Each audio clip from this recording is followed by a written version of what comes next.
back to the Edelweiss Homestead. Thank you for being here. Today we're going to talk a little bit about seed saving. It's a good habit to get into where you can save seeds from your previous crops and or store-bought vegetables as you pick them up and clean them normally.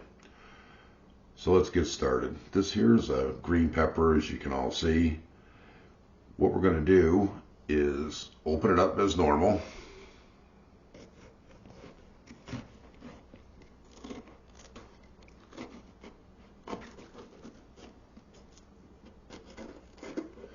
Inside here you're going to find, pull that out, a large amount of seed. So you're going to eat the fruit and vegetable anyway. You might as well save what you've already paid for use in a future garden or future plantings, or to share with your friends.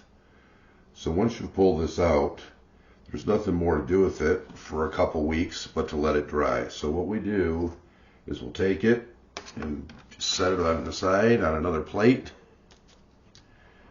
like such, and we're going to let it dry over the next couple weeks, and the seeds will dry out and they'll be easily removable. You can do this with pretty much all your fruits and vegetables, your cucumbers and squash, pumpkins, tomatoes, and then later on this summer, I'll show you some other ways that you can harvest flowers, some of your spice seeds, so on and so forth. But once you remove that, get this out of the way here. And after a couple weeks have passed, this is what you're going to end up with. You're going to see that it's shrunk quite a bit in size as it's been drying. And I just air dry these on the counter. The seeds are going to be still pretty much attached to the little pod that you pulled them off of. So all we're going to do is we're just going to take the same plate that we dried them on, and we're going to take our thumb or fingers, and we're just going to start moving across those seeds. You're going to see that they all come free. Just lightly go over it and they'll pretty much come off pretty easily.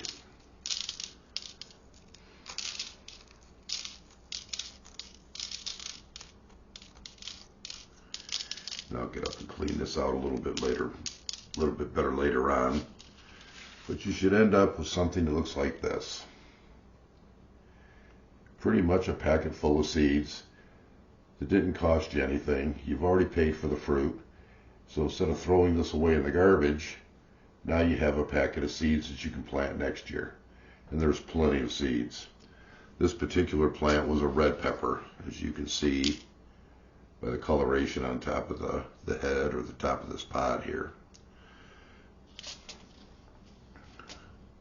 Go through and kind of pick out some of the chaff that come off of that.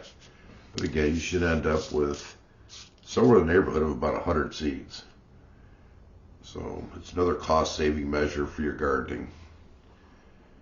What we do after this is I like to save my seeds in a darkened envelope that you can pick up. And these particular units are just I believe it's a number 2.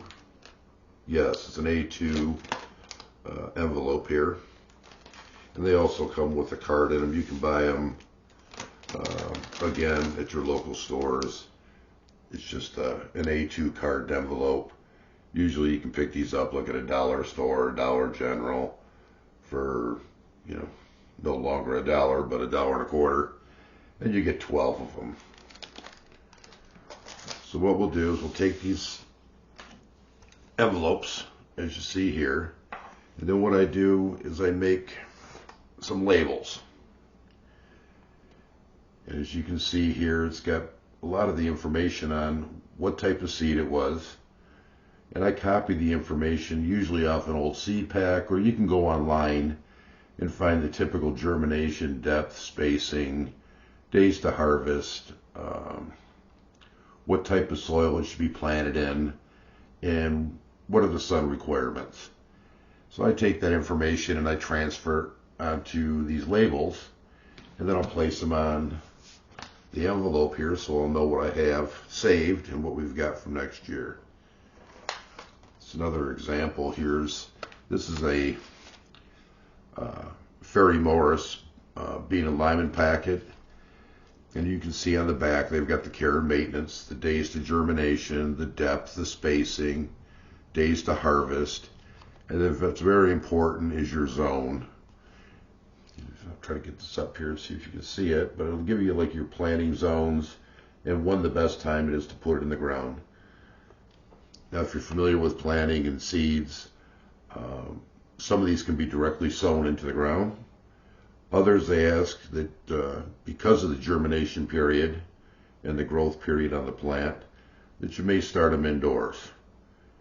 And in a couple videos back here, I will be showing you on how we seed start in the house, so that come the last chance of frost, that we've already have established plants. And once again, you're not going to the farm market, the garden store, and paying today $3, $4, $5 for a plant.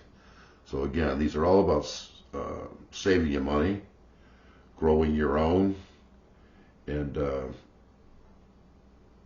just getting involved from day one. So we're going to start from seeds on most of our vegetables, and you'll see those a little bit later in some additional videos that I have coming up. So getting back to the seed saving packet, this is again just a darkened envelope. We don't want sunlight back on these while they're in the drying stage, while we're saving them. We're going to put these in a cool, dark space. I usually have a couple trays that I sort these my seeds out on in the packets, and I keep them downstairs in the basement. So this particular plant was a red pepper. So what I'll do is remove the red pepper label here. If I can get my big fingers on it.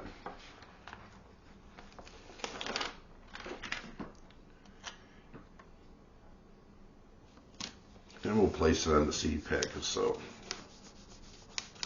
kind of rub it in there so it stays. You're going to end up with a little seed packet that looks like this. It's going to tell you what's in there. It's a red bell pepper. You got a germination of 8 to 15 days. You're going to plant them at 1/4 of an inch. Once the plants come to a full growth position that you can start putting them into the garden, it'll give you your spacing, which is typically about 18 to 24 inch spacing on these plants. Once they're planted in normal conditions, you're going to have about a 75 to 90 day growth period. Again, that duration there before you're going to see fruit is after you've put them in the ground. As you know, I note on my packets here if it's a direct sow or if I should be starting them indoors. We're looking for full sun. We're looking for an acidic to neutral soil. And these are going to be save dates. So on some of my packets I started drying these seeds actually back in February. And I'm just getting around to it now to kind of harvest and put them into the seed packs. So now that we have this, I'm just going to flip the envelope open.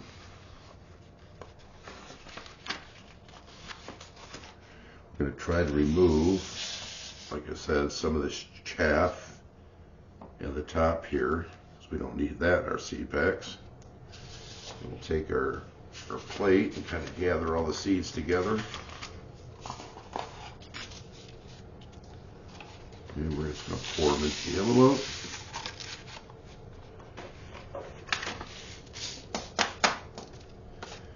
And you can see